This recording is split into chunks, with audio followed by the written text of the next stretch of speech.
देश की राजधानी दिल्ली में विधानसभा चुनाव नजदीक हैं और ऐसे में आरोप प्रत्यारोप का दौर जारी है। अब अगर चुनावी तैयारियों की बात करें तो आम आदमी पार्टी पूरे जोर शोर के साथ लगी हुई है। वहीं बीजेपी की बात करें तो आक्रामकता नजर नहीं आ रही है, जो बाकी राज्यों में देखने को मिल रहा था, वो भी तब जब केजरीवाल अपने बहुत ही मुश्किल समय से गुजर रहे हैं। आइए आपको इस पूरी रिपोर्ट में समझाते हैं कि किस तरह से दिल्ली की राजनीति में एक अलग ही उबाल आ गया है। दिल्ली में भारतीय जनता पार्टी बीते 3 चुनाव में हर तरह के प्रयोग कर चुकी है। 2013 में अपने नेता डॉक्टर हर्षवर्धन के नेतृत्व में लड़कर 2015 में जानी मानी आईपीएस किरण बेदी को पैराशूट एंट्री देते हुए मुख्यमंत्री पद का चेहरा बनाकर और 2020 में प्रधानमंत्री नरेंद्र मोदी के चेहरे पर चुनाव मैदान में उतरकर देखा जाए तो बीजेपी सबसे ज्यादा सफल तभी हुई थी जब हर्षवर्धन के नेतृत्व में चुनाव लड़ा गया था। तब बीजेपी ने दिल्ली में सबसे ज्यादा 31 विधानसभा सीटें जीती थी, लेकिन 2015 में सिर्फ 3, 2020 में कुल 8 सीटें। 2025 को लेकर क्या प्लान है, अब कोई ठोस स्वरूप सामने नहीं आया है।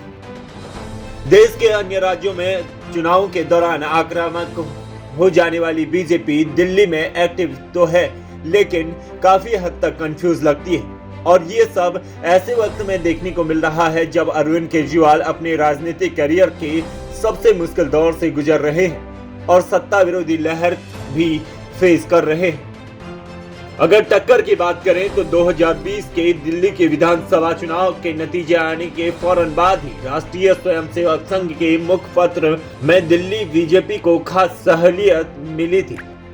कहा गया था बीजेपी को दिल्ली में स्थानीय नेतृत्व खड़ा करने पर फोकस करना चाहिए और लगे हाथ सवाल भी पूछ लिया गया था, आखिर बीजेपी दिल्ली में कब तक मोदी शाह के भरोसे बैठी रहेगी, क्योंकि मोदी शाह हर चुनाव में नहीं जीत सकते। बीजेपी अभी तैयारी कर रही है और अरविंद केजरीवाल ने महिला सम्मान योजना का ऐलान कर दिया है। सत्ता में लौटने पर अरविंद केजरीवाल ने महिलाओं को 2100 रुपए महीने देने का वादा किया है, लेकिन दिल्ली सरकार के अफसरों की तरफ से उसमें कांटा फंसा दिया गया है। अब सवाल उठने के बाद दिल्ली के उपराज्यपाल वीके सक्सेना ने संभावित लाभार्थी महिलाओं के रजिस्ट्रेशन पर फ्रॉड की जांच दिल्ली पुलिस को सौंप दी है। वहीं अगर केजरीवाल की एक और स्कीम पुजारी और ग्रंथी योजना की घोषणा करते हुए अरविंद केजरीवाल ने बोल दिया है कि देखते हैं कौन रजिस्ट्रेशन रोक पाता है। और उपराज्यपाल की चिट्ठी के जवाब में मुख्यमंत्री आतिशी ने कहा, एक महिला होने के नाते उसके कदम से वो बहुत ही आहत हुई है। क्या महिलाओं के लिए बीजेपी की स्कीम में बस इतना ही है?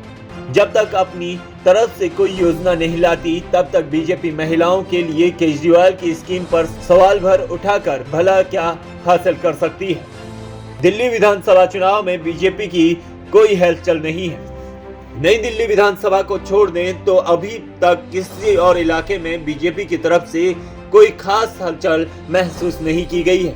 कहने को तो सांसद मनोज तिवारी और दिल्ली बीजेपी अध्यक्ष वीरेंद्र सचदेवा बात बात पर अरविंद केजरीवाल और आम आदमी पार्टी पर हमला बोलते हुए दिख रहे हैं और टीम केजरीवाल की माने तो स्वाति मालीवाल और उपराज्यपाल सक्सेना भी वीडियो बीजेपी के फायदे के लिए भी बना रहे हैं, लेकिन विधानसभा क्षेत्रों में बीजेपी की आवाज उठाने वाला कौन है?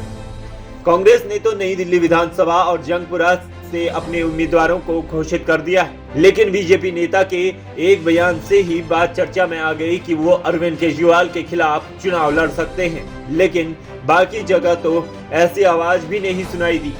अब देखना होगा कि आखिर दिल्ली में क्या फिर से केजरीवाल या फिर इस बार सत्ता ही पलटेगी।